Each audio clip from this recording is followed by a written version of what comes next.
आमच्या फ्लॉवरचे झाडं असे पावसाची वाट पाहू राहिले ना, पण पावसाचा काही तपासच नाही. म्हणलं आता आज आहे ना खत टाकावं बरं का, कारण पावसाचं वातावरण व्हायला. म्हणलं पाऊस जर झाला ना आपलं खत लागू होऊन जाईल, म्हणजे ना टेन्शनच राहणार नाही. मग काय गेलो वावरात.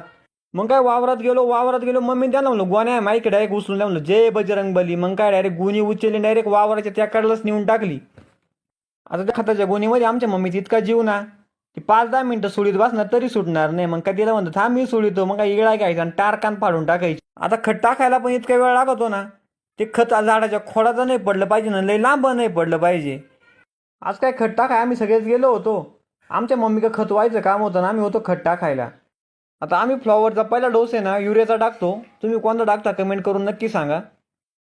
आज आपलं खत टाकून होणारच आहे बरं का फ्लॉवरचं. संध्याकाळपर्यंत पाऊस आला ठीक आहे, नाही तर आज संध्याकाळी आपली ड्युटी आहे पाणी हो. देऊ लावून पाणी, मग काय मोकरी इकडते तिकड.